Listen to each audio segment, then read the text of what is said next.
নমস্কাৰ আজি আমি আলোচনা কৰিব লৈছো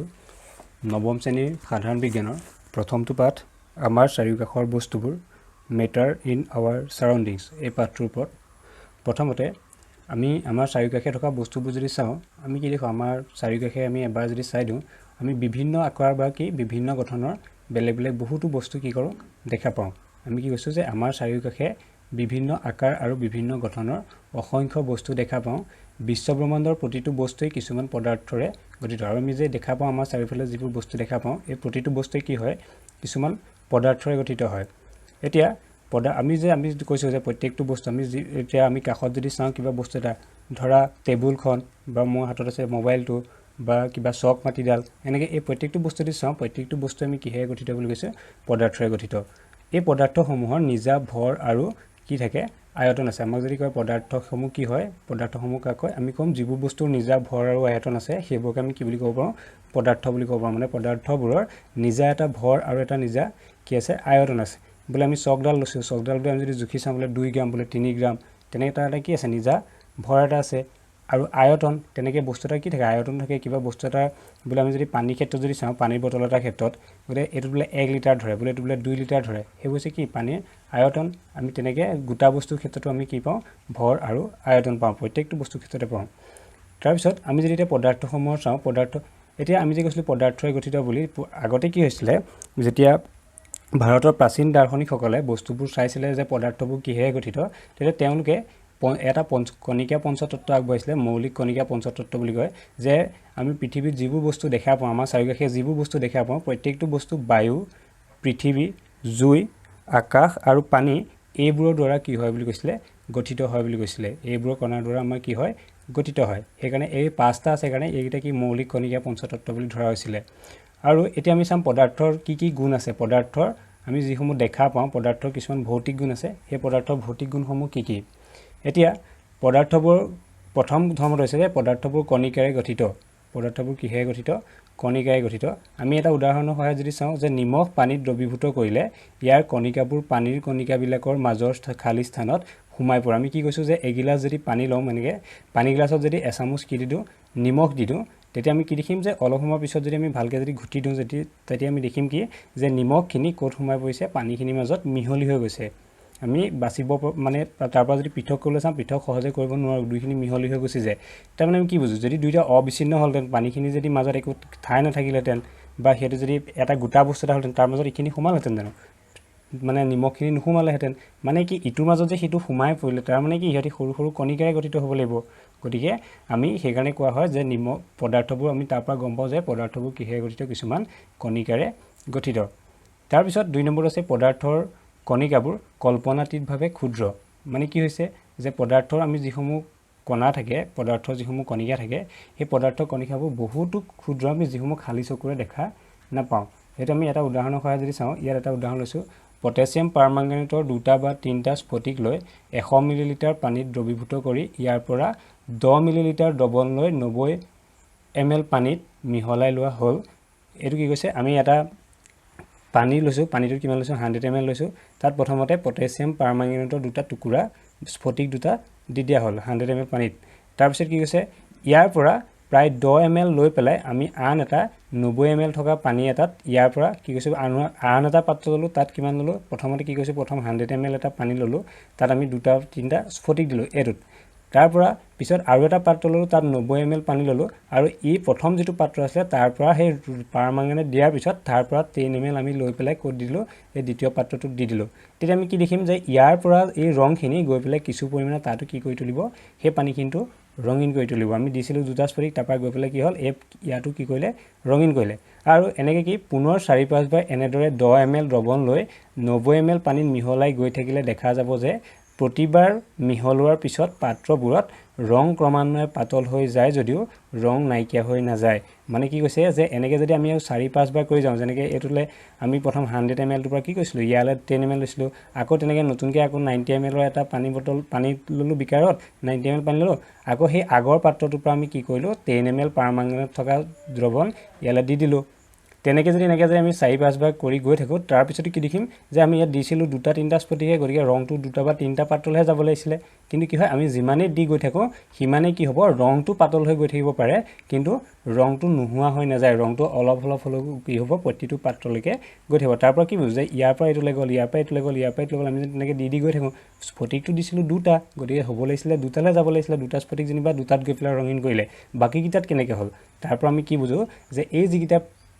পদাৰ্থ আছিলে সেই পদাৰ্থবোৰ কিছুমান কিহেৰে গঠিত কণিকাৰে গঠিত সেই পদাৰ্থবোৰ ভাঙি সৰু সৰু কিছুমান কণিকালৈ গৈ ভাঙি গৈ থাকে আৰু সেই কণিকাবোৰকে পাত্ৰবোৰলৈ কি হৈ গৈ থাকে আমাৰ ইটোৰ পৰা সিটোলৈ স্থানান্তৰ হৈ গৈ আছে যেতিয়া আমি টেনিমেল কেনেকৈ লৈ গৈছোঁ প্ৰতিটোতে আমাৰ সেই কণিকাবোৰ ভাগ হৈ গৈ আছে ইয়াৰ পৰা বুজা যায় যে আমি লোৱা স্ফটিককেইটাৰ প্ৰতিটোৱে বৃহৎ সংখ্যক কণিকা আছে সেইটোকে কৈছিলোঁ যে সেই গোটাই এটাৰ পৰাহে আমি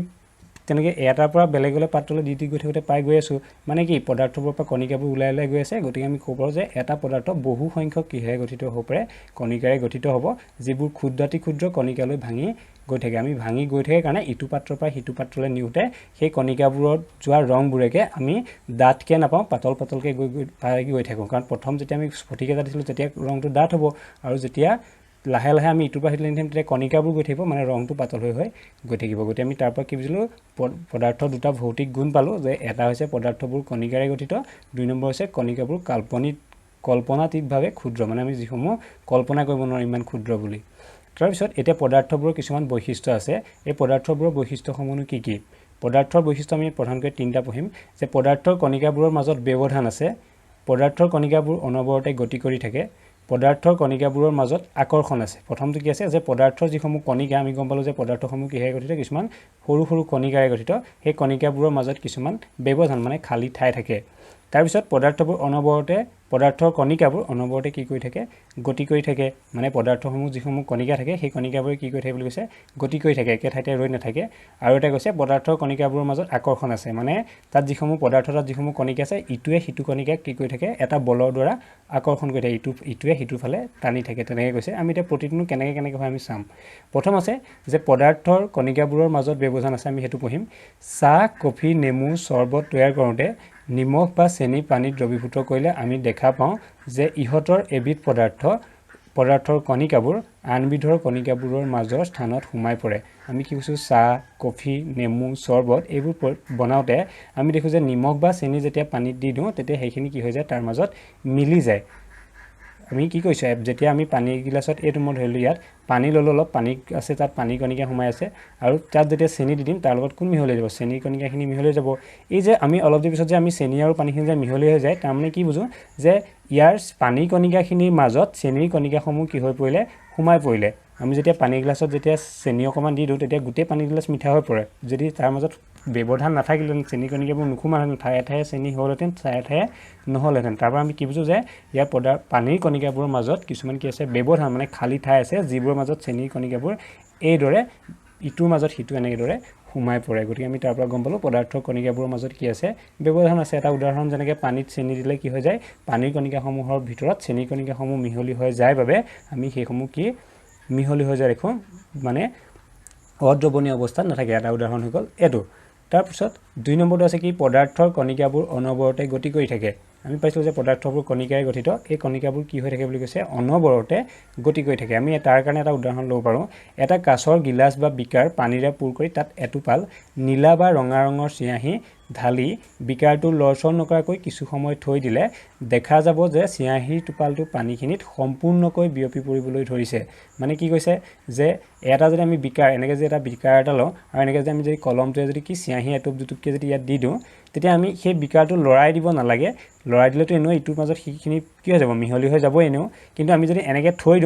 দিলে কি হৈছিলে ইয়াতে যদি গতি নকৰিলেহেঁতেন তেতিয়া একে ঠাইতে ৰৈ যাব লাগিছিলে যেনেকৈ দিছিলোঁ বোলে এনেকৈ আছিলে প্ৰথম এই জেগাকণতে আছিলে তেনেকৈ ৰৈ থাকিব লাগিছিলে কিন্তু পিছৰ পাত্ৰটোত চোৱা কেনেকৈ দেখিছোঁ এনেকৈ সেই কণিকাৰ পৰা লাহে ইফালৰ পৰা সিফালে গতি কৰিবলৈ আৰম্ভ কৰে আৰু লাষ্টত মানে শেষত গৈ পেলাই এই পাত্ৰটোৰ সকলো অংশতে সিহঁতি গতি কৰি পেলাই গোটেই পাত্ৰটোতে কি কৰে স্থান দখল কৰে মানে আমি কি কৈছোঁ প্ৰথম দিছিলোঁ এনেকৈ পানী টোপাল চিয়াঁহী টোপাল এটা দিছিলোঁ থাকিছিলে এনেকৈ তাৰপিছৰ পৰা হ'ল তাৰ পৰা গতি কৰি এনেকুৱা হ'ল অলপ অলপ ইফালে সিফালে যাবলৈ আৰম্ভ কৰিলে আৰু শেষত গোটেই পাত্ৰটো যিখিনি পানী আছে গোটেই পানীখিনিতে সিহঁতি কি হৈ যাব ধৰে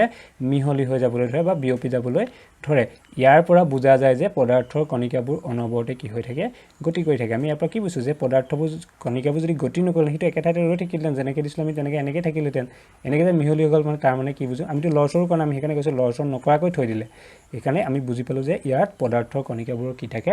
গতি থাকে মানে গতি কৰি থাকিব পাৰে এতিয়া ইয়াত যে আমি পঢ়িলোঁ যে পানীত যে চিয়াঁহীখিনি বিয়পি গ'ল এই যে এটা পদাৰ্থৰ কণিকাবোৰৰ মাজত আন এটা পদাৰ্থৰ কণিকাবোৰ সোমাই পৰিলে সেই প্ৰক্ৰিয়াটোক আমি কি বুলি কওঁ ব্যাপন বুলি কওঁ আমি ব্যাপন কাক বুলি ক'লে ক'ব লাগিব দুটা বেলেগ বেলেগ পদাৰ্থৰ কণিকাবোৰ পৰস্পৰ মিহলি হোৱাকে ব্যাপন বুলি কোৱা হয় মানে দুটা পদাৰ্থ এটা ইয়াত আছিলে পানী এটা আছিলে কি চিয়াঁহী দুইটা কণিকাবোৰ যেতিয়া মিহলি হৈ গৈছে তাক আমি কি বুলি ক'ম ব্যাপন বুলি ক'ম আৰু এটা কথা গৰম কৰিলে ব্যাপনৰ মাত্ৰা বাঢ়ে যিকোনো বস্তু এটা যদি আন এটা বস্তু মিহলাওঁ তেতিয়া তাক যদি গৰম কৰোঁ গৰম কৰাৰ আগত যিটো পৰিমাণে ব্যাপন হৈছিলে গৰম কৰিলে তাৰ ব্যাপনৰ মাত্ৰাটো কি হ'ব বাঢ়িব মানে ইটোৰ মাজত সিটো সোমাই পৰাৰ মিহলি হৈ পৰা যিটো প্ৰৱণতা সেইটো বাঢ়িব এতিয়া আমি যে পদাৰ্থসমূহ যে গতি কৰি থাকে তাৰ আৰু এটা উদাহৰণ ল'ব পাৰোঁ পদাৰ্থৰ কণিকাবোৰ অনবৰতে গতি কৰি থাকে অৰ্থাৎ সিহঁতৰ গতি শক্তি আছে সিহঁতৰ কি হৈ আছে গতি কৰি আছে মানে কি তাৰ গতি শক্তি আছে আৰু আমি যে পঢ়িলোঁ গৰম কৰিলে ব্যাপনৰ মাত্ৰা বাঢ়ে তাৰ এটা উদাহৰণ আছে উষ্ণতা বৃদ্ধিৰ লগে লগে এই কণিকাবোৰৰ গতি বা গতি শক্তি বৃদ্ধি হয় আমি এটা ক'ব পাৰোঁ যে উষ্ণতা যেতিয়া বাঢ়ে তেতিয়া বস্তু এটাৰ কি হয় গতি বা গতি শক্তি বাঢ়ে আমি কেনেকৈ গম পাওঁ এডাল ধূপ আমি উদাহৰণ হিচাপে লৈছোঁ আমি যেতিয়া ধূপ এডাল নজ্বলোৱাকৈ ৰাখোঁ তেতিয়া তাৰ গোন্ধটো আমি বেছি দূৰলৈকে নাপাওঁ হয়নে কিন্তু যেতিয়া আমি ধূপডাল জ্বলাই দিওঁ তেতিয়া কি হয় সেই ধূপডাল জ্বলোৱাৰ লগে লগে তাত উষ্ণতা বৃদ্ধি পালে যেতিয়া আমি ধূপডাল জ্বলাইছোঁ তাত কি হয় উষ্ণতা বৃদ্ধি পাইছে আৰু উষ্ণতা বৃদ্ধি পোৱাৰ লগে লগে তাৰ কণিকাবোৰ বেছি গতিত কি কৰিব লাগে বেছি আগতকৈ বেছি হাৰত গতি কৰিব লাগে ফলত আমি বহু দূৰলৈকে তাৰ গুণটো পাব পাৰোঁ মানে ধূপ এডাল জ্বলোৱাৰ আগত যিটো গোন্ধ পাওঁ কিন্তু জ্বলাই দিয়াৰ পিছত তাৰ গোন্ধটো আমি বেছি দূৰলৈকে পাওঁ মানে কি বুজিছোঁ যে জ্বলাই দিয়াৰ পিছত তাৰ উষ্ণতা বাঢ়িলে আৰু তাৰ এই গোন্ধ থকা যিবোৰ কণা আছে কণাবোৰ কি হৈছে ইঠাইৰ পৰা সিঠাইলৈ অধিক হাৰত গতি কৰিব ধৰিছে সেইকাৰণে আমি আঁতৰলৈকে গোন্ধ পাইছোঁ সেইটোকে আমি কৈছোঁ আমি জানো যে এডাল নজ্বলোৱা ধূপকাঠিৰ গোন্ধ বেছি দূৰলৈকে পোৱা নাযায় কিন্তু যেতিয়া ধূপকাঠিডাল জ্বলাই দিয়া হয় তেতিয়া ইয়াৰ গোন্ধ দূৰলৈকে পোৱা যায় ইয়াৰ পৰা বুজা যায় যে জ্বলোৱাৰ পিছত ধূপকাঠিডালত উষ্ণতা বৃদ্ধি পায় আৰু সেয়েহে ধূপডালৰ কণিকাবোৰ গতিশক্তি বৃদ্ধি ঘটি ইয়াৰ গোন্ধ দূৰলৈকে কি হ'ব পাৰে বিয়পিব পাৰে আমি এইটোৰ পৰা কি বুজোঁ যে উষ্ণতা বাঢ়িছিলে লগে লগে তাৰ কি হ'ল ধূপৰ কণাবোৰৰ গতিশক্তি বাঢ়িলে আমি ইয়াৰ পৰা কৈছোঁ যে উষ্ণতা বৃদ্ধিৰ লগে লগে কণিকাবোৰৰ গতি বা গতিশক্তি বৃদ্ধি পায় তাৰপিছত 3 নম্বৰ যিটো আছিলে 3 নং যিটো বৈশিষ্ট্য আছিলে পদাৰ্থৰ সেইটো আছিলে পদাৰ্থৰ কণিকাবোৰৰ মাজত আকৰ্ষণ আছে পদাৰ্থৰ কণিকাবোৰৰ মাজত কি আছে আকৰ্ষণ আছে এতিয়া আকৰ্ষণ আছে বুলি আমি কেনেকৈ গম পাওঁ এটা উদাহৰণ লৈছোঁ এটা লুৰ গজাল এটা কাঠৰ টুকুৰা এটুকুৰা চক মাটি লৈ আমি যদি হাতুৰি মাৰি এইবোৰ ভাঙিবলৈ চেষ্টা কৰোঁ তেতিয়া কোনোবাটো সহজে ভাঙিব পাৰিম আৰু কোনোবাটো সহজে ভাঙিব নোৱাৰোঁ ইয়াৰ কাৰণ হ'ল পদাৰ্থৰ কণিকাবোৰৰ মাজত একোটা বল বা শক্তিয়ে কি কৰি থাকে ক্ৰিয়া কৰি থাকে মানে কি আমি যদি হাতুৰিয়ে যদি এটা গজাল যদি ভাঙিব চাওঁ তেতিয়া আমি গজালটো মৰিয়াই থাকিলেও সি সহজে কি হয় তাক আমি কি কৰিব নোৱাৰোঁ গজালটো মৰিয়াই সহজে ভাঙিব নোৱাৰোঁ কিন্তু চক এটুকুৰ যদি আমি চাওঁ চকটুকুৰ হাতুৰি আমি সহজে ভাঙিব পাৰোঁ তাৰ মানে কি বুজোঁ ইয়াত যে ভাঙিব নোৱাৰিলে তাৰ মানে কি বুজোঁ যে এই গজালটোত যিসমূহ কণা আছে এই গজালটো গঠিত যিসমূহ কণা আছে এই কণা বা কণিকাসমূহে ইটোৱে সিটোক কি কৰি থাকে এটা বলৰ দ্বাৰা আকৰ্ষণ কৰি ৰাখে যাৰ বাবে আমি হাতুৰিয়ে সহজে তাক ভাঙিব নোৱাৰোঁ কিন্তু চকটুকুৰটো আকৰ্ষণ কৰি থাকে যদিও তাত কি হয় সেই যিটো আকৰ্ষণ বলৰ মান মানে এটা আনটো যিটো আকৰ্ষণ কৰি থকাৰ প্ৰৱণতা সেই প্ৰৱণতাটো খুব কম আমি ধৰা দুখন হাত যেনিবা এখনতে খুব জোৰকৈ টানি আছোঁ এখনতে লাহেকৈ এনে ধৰি আছোঁ তেতিয়া আমি যিখন হাতে জোৰকৈ ধৰি থাকোঁ সেইখন সহজে তাৰ পৰা আঁতৰাই নিব নোৱাৰোঁ যিখন লাহেকৈ ধৰি থাকোঁ সেইখনৰ পৰা আমি সহজে আঁতৰাই নিব পাৰোঁ হাতটা গতিকে তাতো একেই কথা যেতিয়া গজালটোৰ কণিকাবোৰৰ ক্ষেত্ৰত চাওঁ তেতিয়া কণিকাবোৰৰ মাজত সিহঁতৰ আকৰ্ষণ শক্তিটো বেছি সেইকাৰণে আমি সহজে ভাঙিব নোৱাৰোঁ আৰু চকৰ টুকুৰাটোত আকৰ্ষণ শক্তিটো কম বাবে আমি সহজে ভাঙিব পাৰোঁ কিন্তু দুয়োটাতে কি হয় কণিকাবোৰে আকৰ্ষিত কৰি থাকে সেইকাৰণে আমি ইয়াত লিখিছোঁ যে গজালটোৰ চকটোক যে সোনকালে ভাঙিব পৰা আৰু সহজে ভাঙিব নোৱাৰাৰ ওপৰত যে পদাৰ্থৰ কণিকাবোৰৰ আকৰ্ষণ শক্তিৰ প্ৰাবল্য প্ৰতিবিধ পদাৰ্থৰ ক্ষেত্ৰত বেলেগ বেলেগ মানে ইটোৱে সিটোক আকৰ্ষণ কৰাৰ প্ৰৱণতা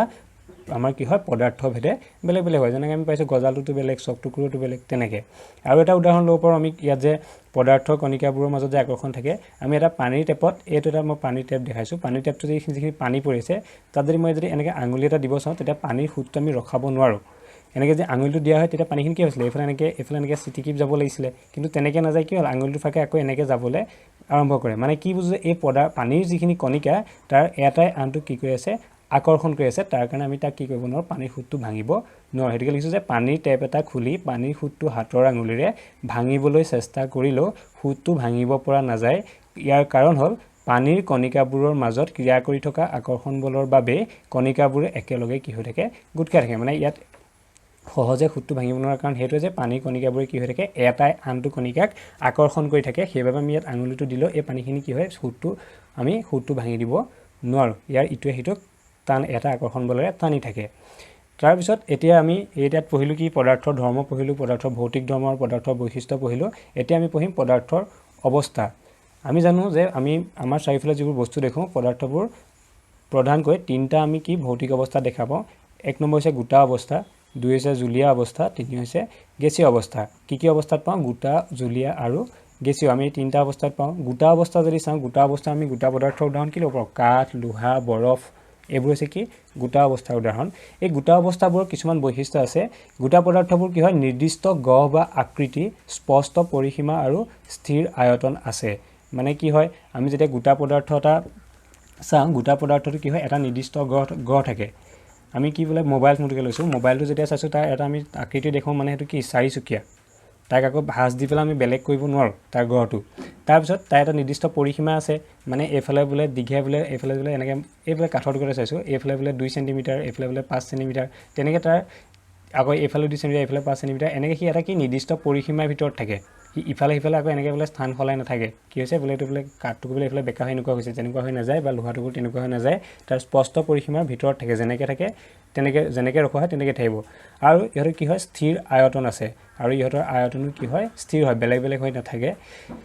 ইহঁতৰ সংকোচনীয়তা অতি নগণ্য মানে ইয়াক আমি সংকুচিত কৰিব নোৱাৰোঁ বোলে হাতেৰে হেঁচা মাৰি দিছোঁ লোহাটোকে এইফালৰ পৰা আৰু এইফালৰ পৰা এনেকৈ বোলে সংকোচন হৈ গৈছে কোচ খাই গৈছে তেনেকৈ কোচ খাই নাযায় লোহা হওক কাঠ হওক এনেকুৱা যিবোৰ কঠিন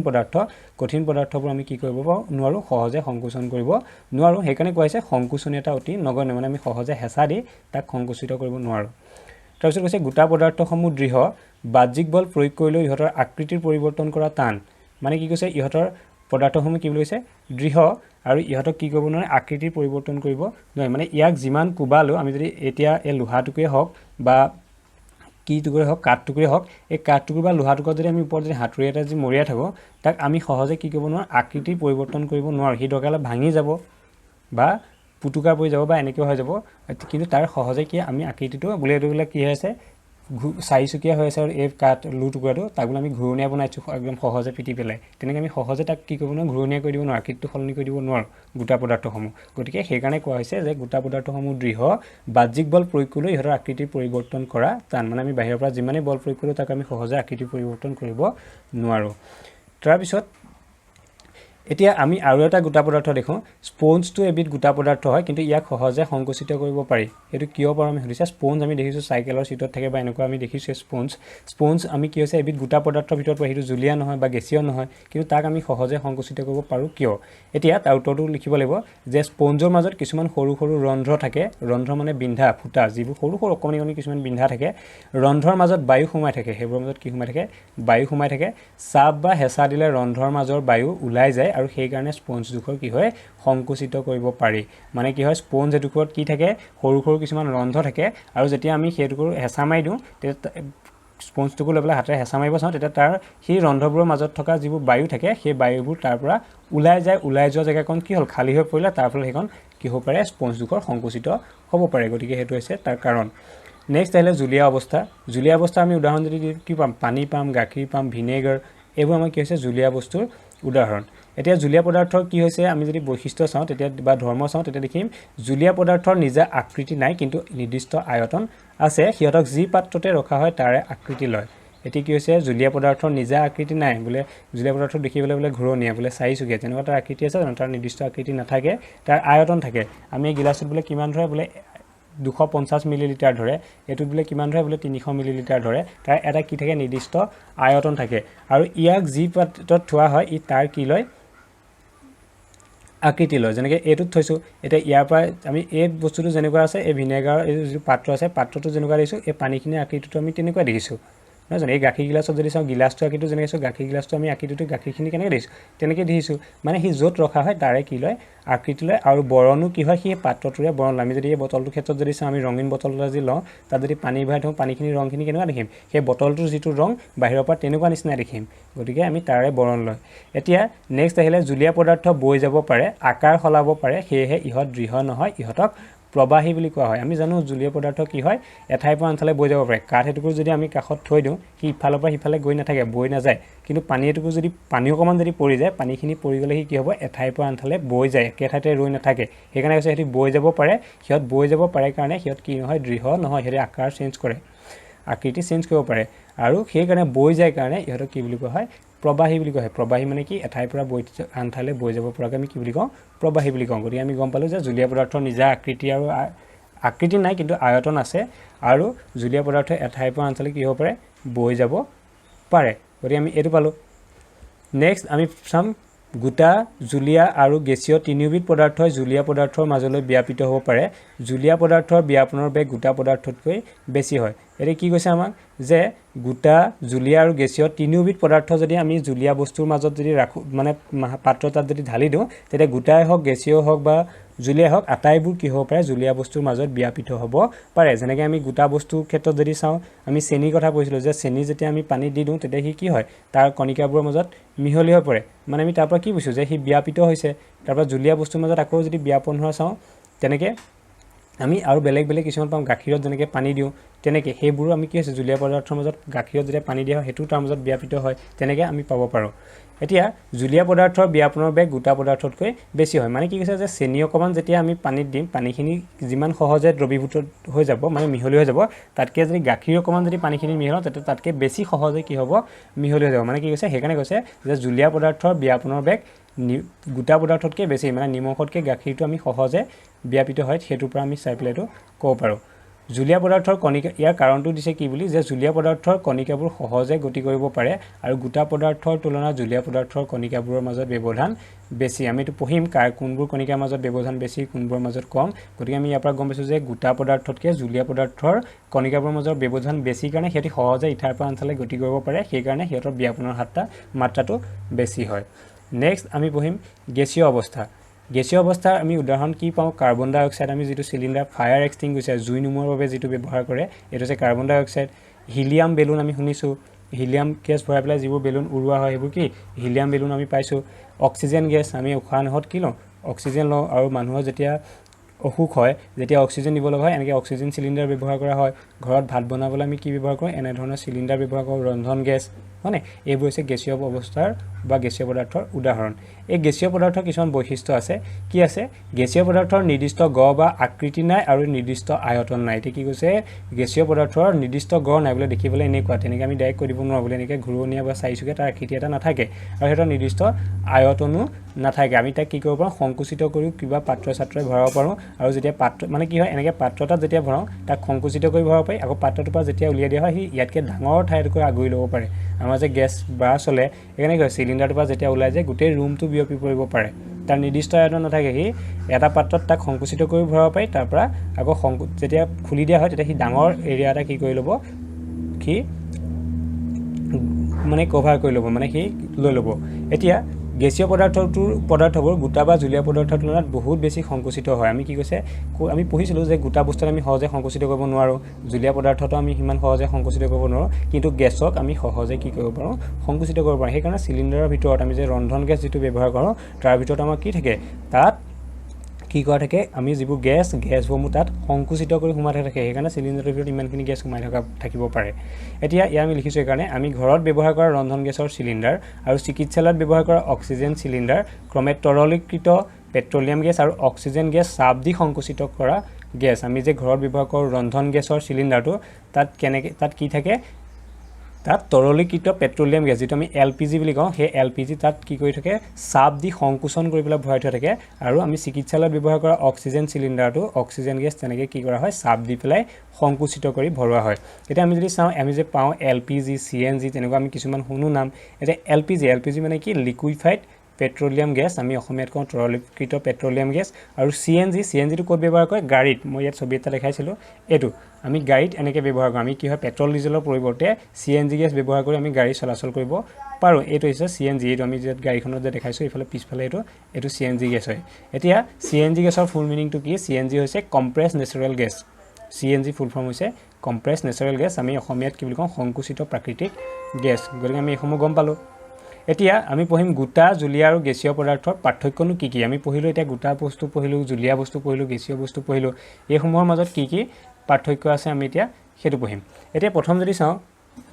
গোটা পদাৰ্থৰ ক্ষেত্ৰত চাম গোটা পদাৰ্থত কি আছে যে গোটা পদাৰ্থৰ নিৰ্দিষ্ট আকৃতি আছে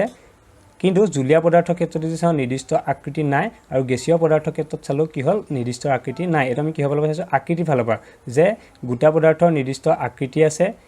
জুলীয়া পদাৰ্থৰ নিৰ্দিষ্ট আকৃতি নাই আৰু গেছীয় বস্তুৰ নিৰ্দিষ্ট আকৃতি নাই আমি এই বিষয়ে পঢ়ি আহিছোঁ গোটা পদাৰ্থবোৰ দৃঢ় হয় জুলীয়া পদাৰ্থবোৰ দৃঢ় নহয় হেৰি কি হয় প্ৰবাহী এঠাইৰ পৰা আনঠাইলৈ বৈ যাব পাৰে আৰু গেছীয়বোৰো দৃঢ় নহয় সিহঁতিও এঠাইৰ পৰা আনঠাইলৈ বৈ যাব পাৰে কাৰণে সিহঁতিও প্ৰবাহী গোটা বস্তু এটা আমি সহজে সংকোচন কৰিব পাৰোঁনে তাৰ পৰা আমি চাই পেলাই ক'ব পাৰোঁ যে গোটা বস্তুটো আমি সহজে সংকোচন কৰিব নোৱাৰোঁ সেইকাৰণে সংকোচনীয়তা নগণ্য এইটো সংকোচনীয়তাৰ ফালৰ পৰা পাৰ্থক্য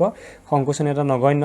জুলীয়া পদাৰ্থত সংকুচিত কৰিব পাৰি যদিও সি খুব কম পৰিমাণে পাৰি কিন্তু গেছক আটাইতকৈ বেছি পৰিমাণে কি কৰিব পাৰি সংকোচন কৰিব মানে ইটোৰ লগত সিটো তুলনা কৰি লিখা আছে যে গোটা বস্তুত সংকোচন কৰিব পাৰি নোৱাৰি কিন্তু জুলীয়া পদাৰ্থত অলপ পাৰি আৰু গেছীয় পদাৰ্থত আটাইতকৈ বেছিকৈ পাৰি বাকী দুটাতকৈ মানে বেছিকৈ পাৰি তাৰপিছত আয়তনৰ ফালৰ পৰা যদি চাওঁ গোটা পদাৰ্থৰ নিৰ্দিষ্ট আয়তন আছে কিন্তু জুলীয়া পদাৰ্থৰো নিৰ্দিষ্ট আয়তন আছে কাৰ নাই গেছীয় পদাৰ্থৰ কিন্তু নিৰ্দিষ্ট আয়তন নাই পৰিসীমাৰ ফালৰ পৰা যদি চাওঁ গোটা বস্তু এটা স্পষ্ট পৰিসীমা আছে জুলীয়া পদাৰ্থ এটা স্পষ্ট পৰিসীমা নাই আৰু গেছীয় পদাৰ্থ এটা স্পষ্ট পৰিসীমা নাই এইসমূহ হৈছে আমাৰ গোটা জুলীয়া আৰু গেছীয় পদাৰ্থৰ কি পাৰ্থক্য গতিকে আমি এইখিনি আলোচনা কৰি আহিলোঁ গতিকে আকৌ বিশদভাৱে আলোচনা নকৰোঁ পাৰ্থক্যকেইটা তোমালোকে ভালদৰে চাবা তাৰপিছত আহিলে বৈশিষ্ট্যৰ ফালৰ পৰা আমি যদি চাওঁ বৈশিষ্ট্যৰ ফালৰ পৰা কি পাৰ্থক্য পাওঁ বৈশিষ্ট্য মানে কণিকাবোৰৰ বৈশিষ্ট্যৰ ফালৰ পৰা সেইকেইটা আমি কি পাইছিলোঁ অকল গোটা জুলীয়া আৰু গেছীয় হিচাপে আমি তাৰ পাৰ্থক্য চাইছিলোঁ এবাৰ কণিকাবোৰৰ ফালৰ পৰা আমি কেনেকৈ পাৰ্থক্য পাওঁ মানে কণিকাবোৰনো ক'ত কেনেকৈ থাকে এতিয়া কণিকাবিলাকৰ মাজৰ পৰা যদি আমি চাওঁ তেতিয়া প্ৰথম লৈছোঁ কণিকাবিলাকৰ মাজৰ ব্যৱধানৰ ফালৰ পৰা আমি কি দেখিম যে গোটা বস্তু তাত আটাইতকৈ কম ব্যৱধান থাকে কণিকাবোৰৰ সেইকাৰণে কি হয় গোটা বস্তু এইটো যদি চাওঁ আমি ইয়াত কণিকাবোৰৰ মাজৰ ব্যৱধানটো কম কাৰণে ইটোৱে সিটোক বেছিকৈ আকৰ্ষণ কৰি থাকিব পাৰে যেতিয়া আমি দুটা বস্তুৰ মাজৰ দূৰত্ব কি হয় এইটো এটা বস্তুটোৰ দূৰত্ব বেছি হ'লে সি আকৰ্ষণ বেছি হ'ব নে বস্তুটোৰ দূৰত্বটো কম হ'লে আকৰ্ষণ বেছি আমি দূৰত্বটো কম হ'লে আকৰ্ষণ বেছি হ'ব এতিয়া ইয়াত যে আমি সহজে ভাঙিব নোৱাৰোঁ তাৰ মানে কি সিহঁতৰ মাজত আকৰ্ষণ বল বেছি কিহৰ কাৰণে যে সিহঁতৰ যিটো ব্যৱধান কণিকাবোৰৰ সেই কণিকাবোৰৰ মাজৰ ব্যৱধানটো অতিতকৈ মানে বাকী জুলীয়া আৰু গেছীয়তকৈ বহুগুণে কম জুলীয়াত কি হয় সেই মানে যিটো কণিকাবোৰৰ ব্যৱধান সেইটো মধ্যমীয়া হয় গোটাতকৈ কি হয় অকণমান বেছি হয় আৰু গেছীয়তকৈ অকণমান কি হয় কম হয় মানে মধ্যমীয়া এইটো ব্যৱধানটো হৈছে মধ্যমীয়া এনেকৈ এইটো গোটাৰ ক্ষেত্ৰত আমি যদি চাওঁ এনেকৈ আছে ঘনকৈ ব্যৱধানটো বৰ বেছি নাই জুলীয়াত যদি চাওঁ তাতকৈ অকণমান বেছিকৈ আছে আৰু গেছীয়ত যদি চাওঁ বহুত গেপ আছে বহুত ব্যৱধান আছে তেনেকৈ থাকে গতিকে গেছীয়ত আটাইতকৈ বেছি ব্যৱধান থাকে তাৰপিছত কণিকাবিলাকৰ মাজত আকৰ্ষণ বল এতিয়া আকৰ্ষণ বলটো আমি ব্যৱধানৰ পৰা চাই ক'ব পাৰিম যে ব্যৱধান যেতিয়া কম আছিলে ব্যৱধান কম মানে কি হ'ব আকৰ্ষণ বেছি হ'ব দুটা বস্তুৰ মাজত যেতিয়া ব্যৱধানটো কম হয় তেতিয়া আকৰ্ষণটো বেছি হয় ওচৰত থকা বস্তু এটাৰ প্ৰতি আকৰ্ষণ বেছি হয় আঁতৰত থকা বস্তু এটাত আকৰ্ষণটো কমি যায় গতিকে আমি তাৰ পৰা কি বুজোঁ যেতিয়া ব্যৱধান কমি যায় তেতিয়া কি ক'ব আকৰ্ষণ আটাইতকৈ বেছি হয় জুলীয়াত যিহেতু মধ্যমীয়া আছিলে ব্যৱধানো গতিকে আকৰ্ষণ বলো কি হ'ব মধ্যমীয়া হ'ব আৰু গেছীয়ত যিহেতু আটাইতকৈ বেছি হয় ব্যৱধান বেছি কাৰণে তাৰ আকৰ্ষণ বল আটাইতকৈ কম তাৰপিছত আহিলে কণিকাবিলাকৰ গতিশক্তিৰ ক্ষেত্ৰত যদি চাওঁ গোটা বস্তুবোৰৰ গতিশক্তি আটাইতকৈ কম কিহৰ কাৰণে কম তাৰ কণিকাবোৰৰ মাজৰ ব্যৱধান কম কাৰণে ই সহজে কি হ'ব পাৰে এটাৰ পৰা আঁতৰি আনটো আঁতৰলৈ গতি কৰিব নোৱাৰে মানে সিহঁতক যিহেতু এটাই আনটোক যিহেতু ক্ৰিয়া কৰি থাকে টানি থাকে গতিকে এটাৰ পৰা আঁতৰি আনটো সহজে এঠাইলৈ গতি কৰিব নোৱাৰে কেলৈ আকৰ্ষণ সিহঁতৰ মাজৰ ব্যৱধানটো কম কাৰণে আকৰ্ষণ আৰু কিহৰ কথা গতিশক্তিটো সিহঁতৰ বেলেগ হয় এতিয়া 2 নম্বৰত আমি যদি চাওঁ জুলীয়া পদাৰ্থৰ ক্ষেত্ৰত আমি কি পাইছিলোঁ ব্যৱধান মধ্যমীয়া মানে সিহঁতৰ গতিশক্তিও কি হ'ব মধ্যমীয়া হ'ব মানে জুলীয়াতকৈ কিছু পৰিমাণে গতিশক্তি বাঢ়িব কিন্তু গেছতকৈ কিছু পৰিমাণে কমিব আৰু গতিকে আমি খিনি কমিব বাঢ়িব তেনেকৈ মিলাই পেলাই ইয়াৰ পৰা চালে তোমালোকে নিজে চাব পাৰিবা আৰু গেছীয় পদাৰ্থৰ ক্ষেত্ৰত যেতিয়া চাওঁ তেতিয়া কি হ'ব সিহঁতৰ মাজত আমি কি পাইছিলোঁ ব্যৱধান আটাইতকৈ বেছি পাইছিলোঁ ব্যৱধান আটাইতকৈ বেছি মানে ইয়াত এটা আছে ইয়াত এটা আছে ইয়াত এটা আছে ইটোৱে সিটোক ইমান পৰিমাণে ক্ৰিয়া কৰিব নোৱাৰে গতিকে এটাই কি কৰিবলৈ গতি কৰিবলৈ সিহঁতে সহজে ইটোৰ পৰা সিটোৱে কি কৰিব পাৰে আঁতৰি গতি কৰিব পাৰে সেইকাৰণে সিহঁতৰ মাজৰ গতি শক্তি বেছি ব্যৱধান বেছি মানে ইটোৱে সিটোৰ পৰা আকৰ্ষণৰ কম আকৰ্ষণ বলৰ দ্বাৰা বান্ধ খাই থাকে সেইকাৰণে গতি শক্তি সিহঁতৰ কি হয় বেছি হয় এতিয়া আমি যদি চাওঁ গোটা পদাৰ্থবোৰত কণিকাবোৰ এনেকৈ থাকে একদম পুৰা কি থাকে খুব কম পৰিমাণে খালী ঠাই থাকে জুলীয়াবোৰত তাতকৈ অকণমান বেছি খালী ঠাই থাকে মানে ব্যৱধানটো অকণমান বেছি থাকে আৰু গেছীয়বোৰত ব্যৱধান আটাইতকৈ বেছি হয় গতিকে আমি এনেকৈ পাওঁ তাৰপিছত পদাৰ্থৰ আমি এতিয়া চাম অৱস্থাবোৰৰ পৰিৱৰ্তন ঘটেনে নাই আমি যদি চাওঁ দেখিম যে পদাৰ্থবোৰ কি হয় অৱস্থাৰ পৰিৱৰ্তন হয়নে তেতিয়া আমি ক'ব লাগিব পদাৰ্থসমূহৰ অৱস্থাৰ পৰিৱৰ্তন ঘটে আমি উদাহৰণস্বৰূপে কি ল'ব পাৰোঁ যে আমি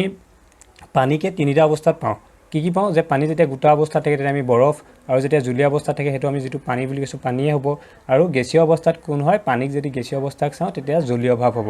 আমি যেতিয়া বস্তু এটা পানী যেতিয়া কেটলিত উতলাৰ পিছত যেতিয়া ই কেটলিৰ পৰা লাহে লাহে যেতিয়া ধোঁৱা বলোৱাৰ নিচিনাকৈ আৰম্ভ কৰে সেইখিনি তাৰ কি জলীয় ভাৱ হয় গতিকে আমি ক'ব পাৰোঁ যে পানীৰ তিনিটা অৱস্থা গোটা অৱস্থা জুলীয়া অৱস্থা আৰু গেছীয় অৱস্থা গোটা অৱস্থা হৈছে বৰফ জুলীয়া অৱস্থা হৈছে পানী আৰু গেছীয় অৱস্থা হৈছে কি জলীয় ভাৱ তাৰপিছত আমি এতিয়া চাম উষ্ণতাৰ তাৰতম্যৰ এতিয়া আমি যে এই বস্তুবোৰত যে কি হয় কিছুমান পৰিৱৰ্তন যায় এই পৰিৱৰ্তনবোৰত কিছুমান উষ্ণতাৰ কি কৰে প্ৰভাৱ পেলায় এতিয়া উষ্ণতাৰ তাৰতম্যৰ ফলত কি হয় আমি পঢ়ি চাওঁ যে তাপ পালে বা উষ্ণতা বঢ়ালে কঠিন পদাৰ্থৰ কণিকাবোৰৰ গতিশক্তি বাঢ়ে মানে কি হৈছে যেতিয়া কঠিন পদাৰ্থৰ মাজত যিবোৰ বস্তু এটাৰ আকৰ্ষণ আছে সেই আকৰ্ষণ বলটো কমি আছে মানে সিহঁতৰ মাজৰ ব্যৱধানটো কমি আছে কিন্তু যেতিয়া তাত উষ্ণতা দিয়া হয় উষ্ণতা দিয়াৰ লগে লগে সেই কণিকাবোৰ কি হয় সিহঁতৰ মাজৰ ব্যৱধানবোৰ বাঢ়ি যায় বাঢ়ি যোৱাৰ লগে লগে সিহঁতি গতি কৰিবলৈ আৰম্ভ কৰে কি কৈছোঁ কঠিন পদাৰ্থত আমি কৈছিলোঁ যে কণিকাবোৰ খুব ঘনকৈ থাকে ব্যৱধান খুব কমকৈ থাকে কিন্তু যেতিয়া তাত উষ্ণতা দিয়া হয় উষ্ণতা দিয়াৰ লগে লগে সিহঁতৰ সেই কণাবোৰৰ মাজৰ ব্যৱধানবোৰ বাঢ়ি যায় আৰু বাঢ়ি যোৱাৰ লগে লগে গতি শক্তি কি হয় বাঢ়ি যায় এতিয়া প্ৰয়োগ কৰা তাপ শক্তিয়ে কণিকাবোৰৰ মাজৰ আকৰ্ষণ বল অতিক্ৰম কৰে আৰু তেতিয়া সিহঁতে নিজৰ স্থান ত্যাগ কৰি মুক্তভাৱে গতি কৰিব ধৰে আৰু শেষত এনে অৱস্থা পায় যে কঠিন পদাৰ্থ কি হ'ব গলি গৈ জুলীয়া হ'ব পাৰে আমি কি কৈছোঁ যে কঠিন পদাৰ্থ এটা এইটো ধৰিলোঁ কঠিন পদাৰ্থ এটা আছিলে ইয়াত যেতিয়া উষ্ণতা দিয়া হ'ল তাপ দিয়া হ'ল ই লগে লগে কি হ'ব সিহঁতৰ মাজৰ ব্যৱধানবোৰ কমি যাব আকৰ্ষণ বলটো ভাঙি যাব আকৰ্ষণ বল ভঙাৰ লগে লগে এনেকুৱা হৈ যাব সিহঁতি অলপ তাৰ মাজত ব্যৱধানটো বাঢ়ি যাব গতিকে ব্যৱধানটো বাঢ়ি যোৱাৰ লগে লগে সিহঁতি কি হ'ব এই গোটা পদাৰ্থবোৰ জুলীয়ালৈ কি হৈ যায় পৰিৱৰ্তন হৈ যায় তাৰপিছত আছে গলনাংক মানে কি এক বায়ুমণ্ডলীয় চাপত আমি যদি চাওঁ যি উষ্ণতাত কঠিন পদাৰ্থ গলি গৈ জুলীয়া অৱস্থা প্ৰাপ্ত হয় সেই উষ্ণতাক পদাৰ্থটোৰ গলনাংক বোলে মানে কঠিন বস্তু এটা যিটো উষ্ণতাত গলিবলৈ আৰম্ভ কৰে তাকে আমি কি বুলি কওঁ গলনাংক গতিকে যিটো উষ্ণতাত কঠিন পদাৰ্থ জুলীয়া অৱস্থা প্ৰাপ্ত হয় সেই উষ্ণতাটোকে আমি কি বুলি ক'ম গলনাংক বুলি ক'ম কঠিন পদাৰ্থৰ গলনাংকই কণিকাবোৰৰ মাজত থকা আকৰ্ষণ বলৰ মাত্ৰা সূচায় এইটো কিয় কৈছে যে ইয়াত যিটো আকৰ্ষণ বল আছে ইয়াত যিমানে আকৰ্ষণ বল বেছি হ'ব সিমানে আমি তাত উষ্ণতা বেছি দিব লাগিব উষ্ণতা বেছি মানে তাৰ গলনাংক বাঢ়িলে আৰু ইয়াৰ মাজত যদি ব্যৱধান কম হয় তাত আমি কম উষ্ণতা দিলে হ'ল আমি তাক আকৰ্ষণ বল ভাঙিবৰ কাৰণে গতিকে সেইকাৰণে কৈছে যে কঠিন পদাৰ্থৰ গলনাংকই কণিকাবোৰৰ মাজত আকৰ্ষণ বলৰ মাত্ৰা সূচায় তাৰপিছত আহিলে বিগলন এতিয়া আমি যদি চাওঁ গলনাংকৰ কথা পঢ়োঁতে গলনাংক কি হৈছে বৰফৰ গলনাংক যদি চাওঁ গলনাংক বৰফৰ চেলচিয়াছত যদি প্ৰকাশ কৰোঁ তেতিয়া আমি ক'ব পাৰিম বৰফৰ গলনাংক 0 ডিগ্ৰী চেলচিয়াছ আৰু 0 ডিগ্ৰী চেলচিয়াছটোক যদি আমি কেলভিনত লিখোঁ তেতিয়া আমি ক'ব লাগিব 273.16 কেলভিন আৰু এইটোকে 273 কেলভিন বুলি কোৱা হয় 273.16 কেলভিনটোকে আমি কি বুলি ধৰোঁ 273 কেলভিন মানে ইয়াৰ পৰা আমি কি ক'ব পাৰোঁ যে 0 ডিগ্ৰী চেলচিয়াছটো কাৰ সমান হয় 273 কেলভিনৰ সৈতে সমান হয় এতিয়া আহিলে বিগলন আৰু এটা আছে উষ্ণতাৰ এছ এককটো থাকি গৈছে উষ্ণতাৰ এছ একক যদি আমি সোধে উষ্ণতাৰ এছ এককটো আমি যে পাইছিলোঁ এই কেলভিনটো যে পাইছোঁ কেলভিনটো হৈছে উষ্ণতাৰ এছ একক নেক্সট আহিলে বিগলন মানে কি বিগল মানে কি আমি বিগল মানে এনেকৈ সৰুকৈ যদি ভাবোঁ মানে গলি যোৱা যে কঠিনৰ পৰা জুলীয়া অৱস্থাপ্ৰাপ্ত হোৱা প্ৰক্ৰিয়াটোকে বিগলন বুলি কোৱা হয় আমি যেনেকৈ বৰফ এটুকুৰা আছে বৰফটোক আমি অকণমান দি থোৱাৰ পিছত থৈ দিলে কি হয় এই গলি জুলীয়া অৱস্থাপ্ৰাপ্ত হয় সেইটোক আমি বিগলন বুলি কওঁ বৰফৰ বিগলন যে কঠিনৰ পৰা কি হৈছে জুলীয়া হৈছে তাকে আমি কি বুলি কওঁ বিগলন বুলি কওঁ তাৰপিছত এতিয়া আমি যে কৈছিলোঁ কেলভিন এতিয়া কেলভিনৰ আমি সেই যে 0 ডিগ্ৰী চেলচিয়াছ আছিলে তাক যে 273 কেলভিন বুলি লিখিছিলোঁ তেতিয়া আমাক কিছুমান অংক কৰিব দিয়ে যে চেলচিয়াছক কেলভিনত প্ৰকাশ কৰা বা কেলভিনক চেলচিয়াছত প্ৰকাশ কৰা তেতিয়া আমি কেনেকৈ কৰিম কেলভিন স্কেলৰ পৰা চেলচিয়াছ স্কেললৈ নিবলৈ কেলভিন স্কেলৰ উষ্ণতাৰ পৰা 273 কেলভিন 273 বিয়োগ কৰা হয় আৰু চেলচিয়াছ স্কেলৰ পৰা কেলভিন স্কেললৈ নিবলৈ হ'লে 273 কি কৰিব লাগে যোগ কৰিব লাগে মানে কি কৈছোঁ যদি আমাক কেলভিনত দিয়া থাকে তাৰ পৰা যদি চেলচিয়াছলৈ নিব লগা হয় তেতিয়া কেলভিনৰ পৰা চেলচিয়াছলৈ নিবলৈ হ'লে 273 বিয়োগ কৰিম আৰু আমাক যদি চেলচিয়াছৰ পৰা কেলভিনলৈ নিবলৈ কয় তেতিয়া 273 প্লাছ কৰিম মই ইয়াত এটা উদাহৰণ লৈছোঁ মই এটা উদাহৰণ লৈছোঁ 100 ডিগ্ৰী সেলসিয়াছ আছে 100 ডিগ্ৰী সেলসিয়াছটোক মই কিহল নিবলৈ কেলভিনলৈ আমি কি কৈছিলোঁ যে সেলসিয়াছক কেলভিনলৈ 273 প্লাছ কৰিম গতিকে এই 100 ৰ লগত 273 প্লাছ কৰিছোঁ তেতিয়া 373 কেলভিন হৈছে মানে 100 ডিগ্ৰী সেলসিয়াছ মানে কিমান 373 কেলভিন কি কৰিছোঁ 273 কেলভিন এটা প্লাছ কৰি দিছোঁ আৰু আমি কেলভিনক যেতিয়া সেলসিয়াছলৈ নিবলৈ বোলে 473 কেলভিনক আমাক সেলসিয়াছত প্ৰকাশ কৰা তেতিয়া আমি কি কৰিম 473 পৰা 273 এটা মাইনাছ কৰি দিম মাইনাছ কৰি দিয়াৰ লগে আমি কি পাম 473 পৰা 270 গ'ল 273 গ'ল থাকিলে 200 গতিকে 473 কেলভিন মানে হৈছে 200 ডিগ্ৰী সেলসিয়াছ তাৰপিছত আহিলে লিন তাপ যদি চাওঁ লিন তাপ মানে কি যে আমি পাইছোঁ যে পদাৰ্থ এবিধ এটা অৱস্থাৰ পৰা আন এটা অৱস্থা সম্পূৰ্ণৰূপে পাবলৈ হ'লে অৱস্থাৰ পৰিৱৰ্তনৰ বাবে সিহঁতক কি লাগে কিছু পৰিমাণৰ তাপ লাগে কিন্তু এই প্ৰক্ৰিয়াত তাপ প্ৰয়োগ কৰা সত্ত্বেও উষ্ণতাৰ কোনো বৃদ্ধি নহয় কাৰণ এই তাপখিনি পদাৰ্থবিধে তাৰ পৰিৱৰ্তনৰ সময়ত শোষণ কৰি লয় পৰিৱৰ্তনৰ সময়ত বিলীন হৈ যোৱা এই তাপকে লিন তাপ বুলি কোৱা হয় মানে আমি সমুখে ক'লে এনেকৈ ক'ব পাৰোঁ যে পদাৰ্থ এবিধ এটা অৱস্থাৰ পৰা আন এটা অৱস্থা সম্পূৰ্ণৰূপে পাবলৈ অৱস্থাৰ পৰিৱৰ্তনৰ বাবে কিছু তাপৰ প্ৰয়োজন হয় আৰু এই তাপকে লিন তাপ বুলি কওঁ লিন তাপ বুলি কিয় কোৱা হ'ল মই কৈছোঁ যে আমি যে এই বৰফৰ টুকুৰাটো যে কি হ'ব লাগে পানী হ'ব লাগে তেতিয়া ইয়াত কি পাব লাগিব সিহঁতি এটা তাপ পাব লাগিব বৰফৰ টুকুৰাখিনি কি পাব তাপ পালে সি উষ্ণতা পালে সি গলিবলৈ আৰম্ভ কৰিব গতিকে ইয়াত যিমানে আমি তাপ নিদিওঁ কিয় ই গলি পেলাই যেতিয়া পানী হ'ব ইয়াত আমি তাপ দি আছোঁ তাপ দিয়াৰ লগে লগে এইখিনি কি হ'ব লাগিছিলে গৰম হ'ব লাগিছিলে আৰু ইয়াত যিখিনি বৰফ টুকুৰ যিটোত আছে এই পানীখিনিও গৰম হ'ব লাগিছিলে বৰফৰ টুকুৰাটো গৰম হ'ব লাগিছিলে কাৰণ আমি তাপ দি থকা হৈছে কিন্তু যিমানে তাপ দিলেও এই বৰফ টুকুৰ গৰম হৈ নপৰে পানীখিনিও গৰম হৈ নপৰে তেতিয়া তাপখিনি যায় ক'লৈ কি কৈছোঁ যে এই বৰফ টুকুৰত আমি কি কৰিব লাগে গলিবলৈ তাক তাপ পায় সি তাপ পায় আৰু কি হয় এই তাপ পোৱাৰ পিছত যিখিনি পানী বনে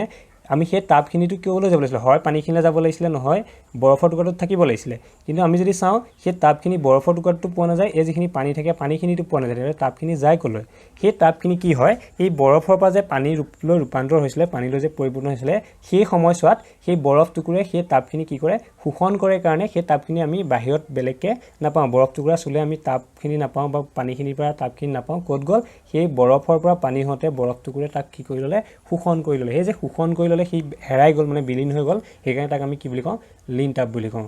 সহজ অৰ্থত তেনেকৈ তাৰপিছত আমাক আহিলে বিগলনৰ লিন তাপ মানে কি এক বায়ুমণ্ডলীয় চাপ আৰু গলনাংক উষ্ণতাত আমি 1 কিলোগ্ৰাম কঠিন পদাৰ্থ জুলীয়া অৱস্থালৈ নিবলৈ যি পৰিমাণৰ তাপৰ প্ৰয়োজন তাকে পদাৰ্থটোৰ বিগলনৰ লিন তাপ আমি লিন তাপ কি গম পালোঁ যে এটা পদাৰ্থৰ পৰা আন এটা পদাৰ্থলৈ মানে এটা পদাৰ্থ এটা অৱস্থাৰ পৰা আন এটা অৱস্থা প্ৰাপ্ত হওঁতে তাক কিছুমান তাপৰ প্ৰয়োজন হয় আৰু সেই তাপখিনিকে আমি কি বুলি কওঁ লিন তাপ এতিয়া সেই কিমান পৰিমাণৰ বস্তুক আমি সেইটো কোৱা নাই বোলে ইমান পৰিমাণৰ বস্তু তাক জুলীয়া কৰিবলৈ এতিয়া ইয়াত কিন্তু 1 কিলোগ্ৰাম পৰিমাণৰ যদি জুলীয়া বস্তু কঠিন পদাৰ্থক যদি জুলীয়া কৰিবলৈ আমি চাওঁ তেতিয়া তাত যিমানখিনি পৰিমাণৰ তাপ প্ৰয়োজন হ'ব সেইখিনিকে আমি কি বুলি ক'ম বিগলনৰ লিন তাপ ইমান আমাৰ পৰিমাণৰ কথা আছে বোলে 1 কিলোগ্ৰাম কঠিন পদাৰ্থক কি কৰিবলৈ জুলীয়া কৰিবলৈ তেতিয়া আমি কম কি বুলি বিগলনৰ লিন তাপ তাৰপিছত হ'লে উতলাংক মানে কি বায়ুমণ্ডলীয় চাপৰ যি উষ্ণতাত জুলীয়া পদাৰ্থ উতলিবলৈ আৰম্ভ কৰে সেই উষ্ণতাকে তাৰ উতলাংক বুলি গলনাংক মানে কি যে গলিবলৈ আৰম্ভ কৰা আছিলে এটা উতলাংক মানে কি যি উষ্ণতাত পদাৰ্থ এটা উতলিবলৈ আৰম্ভ কৰে তাকে আমি উতলাংক বুলি ক'ম ভালকৈ লিখিলে যি উষ্ণতাত জুলীয়া পদাৰ্থ উতলিবলৈ আৰম্ভ কৰে সেই উষ্ণতাকে তাৰ উতলাংক বুলি কোৱা হয় পানীৰ উষ্ণতা হৈছে 100 ডিগ্ৰী সেলসিয়াছ বা 373 কেলভিন আমি কৈছোঁ 100 ডিগ্ৰী সেলসিয়াছক যেতিয়া মই কেলভিনত প্ৰকাশ কৰিম তেতিয়া কি হ'ব 273 এটা প্লাছ কৰি দিব লাগিব সেইকাৰণে 373 কেলভিন হৈছে এতিয়া আমি যেতিয়া পাইছোঁ যে গোটা বস্তুৰ পৰা জুলীয়া হ'ব পাৰে জুলীয়াৰ পৰা কি হ'ব পাৰে গেছীয় হ'ব পাৰে আমি দেখিলোঁ যে অৱস্থাবোৰ কি হ'ব পাৰে পৰিৱৰ্তন হ'ব পাৰে এতিয়া এই পৰিৱৰ্তনত আমাক কিহে সহায় কৰে উষ্ণতাই বিশেষভাৱে সহায় কৰে সেইকাৰণে কৈছোঁ উষ্ণতাৰ তাৰতম্য ঘটাই পদাৰ্থৰ অৱস্থাৰ পৰিৱৰ্তন ঘটাব পাৰি উষ্ণতা কেনেকৈ পৰিৱৰ্তন ঘটে আমি যদি গোটা বস্তু এটাত যদি তাপ দিওঁ তাৰপৰা গোটা বস্তুটোত তাপ দিলে সি কি বনে জুলীয়া বনে আমি গোটা বস্তু এটা যেতিয়া তাপ পাই বৰফ এটুকুৰা যেতিয়া তাপ পাই সি কি হয় জুলীয়া হয় আৰু জুলীয়া বস্তুটোক যেতিয়া আমি তাপ দিওঁ পানীখিনি যেতিয়া কেটলি এটাত গৰমত তেতিয়া কি হয় জলীয় ভাপলৈ ৰূপান্তৰ হয় মানে সেইখিনি হৈছে জলীয় ভাপখিনি হৈছে কি গেছীয় গতিকে গোটা অৱস্থাত তাপ দিলে জুলীয়া বনিব আকৌ জুলীয়া বস্তুখিনি যদি তাপ দিয়া হয় তেতিয়া কি বনিব গেছীয় মানে জলীয় ভাপলৈ ৰূপান্তৰ হ'ব মানে সেইখিনি হ'ব গেছীয় তাৰপিছত উল্টাপাকে যদি চাওঁ সেই গেছীয় বস্তু এটাক যদি আমি চেঁচা কৰোঁ সি কিহলৈ ৰূপান্তৰ হ'ব